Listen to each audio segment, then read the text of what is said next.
and their players. I thought they played with a lot more competitive spirit than my group did.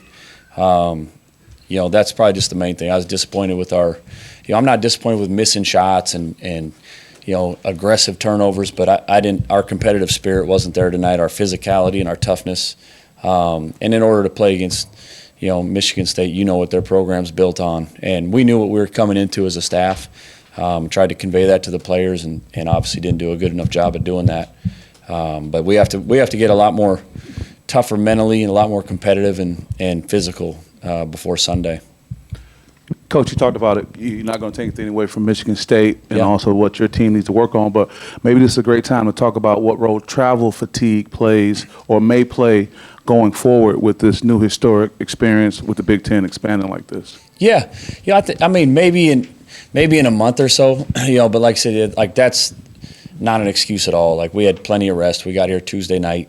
We just got our butts kicked tonight, and I wish I could blame it on that, but that's that. Yeah.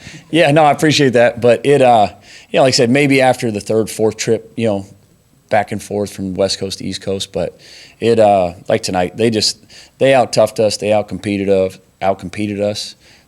They played with a lot better energy and effort than we did. Mm-hmm. It seemed like they made a concerted effort. Obviously, they're good at running, but to try and get you guys on your heels running the ball. I think 17 fast break points in the first half. And how much did that affect Azabor, where he's coming up and down the floor and maybe spending some of that energy? I don't think it affected him. He just didn't. He didn't play very well. That's no excuse to miss layups at the rim. And to finish. And so it. We know that's what they're great at. They beat us up the floor on two of our made free throws. We made the free throw, and they pushed it up faster than we got back. And, and that was one of our emphases where we wanted to get four guys back tonight because I know how elite they are in transition. And, I think Fears is tremendous, slicing the ball. But there's no wasted movement. Like, if somebody's open ahead, he pitches the ball ahead. And their wings know when they sprint up, they're going to catch it if they run hard enough. And so, they do a great job in transition. And when you're not making baskets, I think we started the game 3 for 18. It just puts so much pressure on you and your transition defense, because your floor balance isn't as good. I'm wondering, along those lines, there were two plays early with Carr getting out and running. The first one, you guys fouled him, and I imagine that's what you kind of wanted to do when he gets in that spot.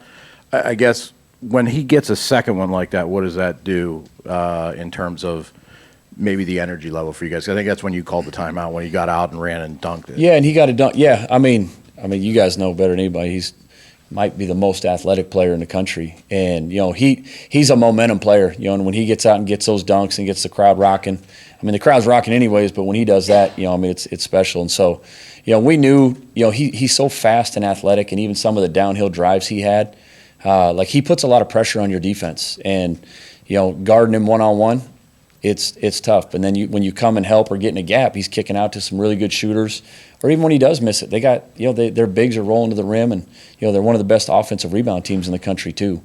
But yeah, just trying to slow the momentum. The game was actually kind of a little bit out of reach even at that point. But yeah, just trying to stymie the run a little bit. Along those lines, with that, the crowd factor. It was awesome. And it was what I expected. It's everything you see on TV. And that's why they have such a great home court advantage. And not only do they have a great coach, obviously, and great players here, but that's why it's so hard to win here when you add that on top. Got time for one more? Yeah, Danny, you beat Maryland. You could have beat Illinois. With the depth Michigan State has, could you see them being the class of the league? Yeah, I think there's a group of those teams that I think are could be the class of the league. I think it's going to be really hard to come in here and get a win. I think they're different.